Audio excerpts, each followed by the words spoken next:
পিছনের সিট সম্পূর্ণ ফাঁকা, তবুও রিয়ার ভিউ মিরারে মহিলার মুখ।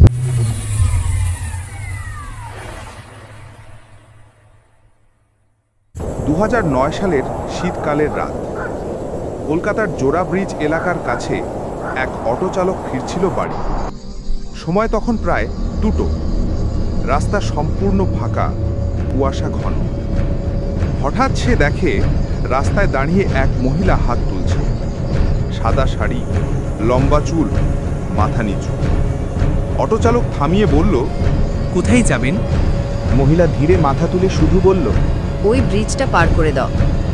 অটো চলতে শুরু করলো, কিন্তু ব্রিজের মাঝামাঝি এসে অটো চালক বুঝল পিছনের সিট সম্পূর্ণ ফাঁকা, তবুও রিয়ার ভিউ মিরারে মহিলার মুখ দেখা যাচ্ছে। মুখটা অস্বাভাবিক লম্বা আর চোখ দুটো পুরো কালো। অটো চালক ভয় পেয়ে ব্রেক চাপতেই সব গায়েব। কিন্তু পরদিন সকালে শোনা যায় সেই ব্রিজে 1 বছর আগে এক মহিলার অ্যাক্সিডেন্টে মৃত্যু হয়েছিল। আজও নাকি রাতে তাকে লিফট চাইতে দেখা যায়।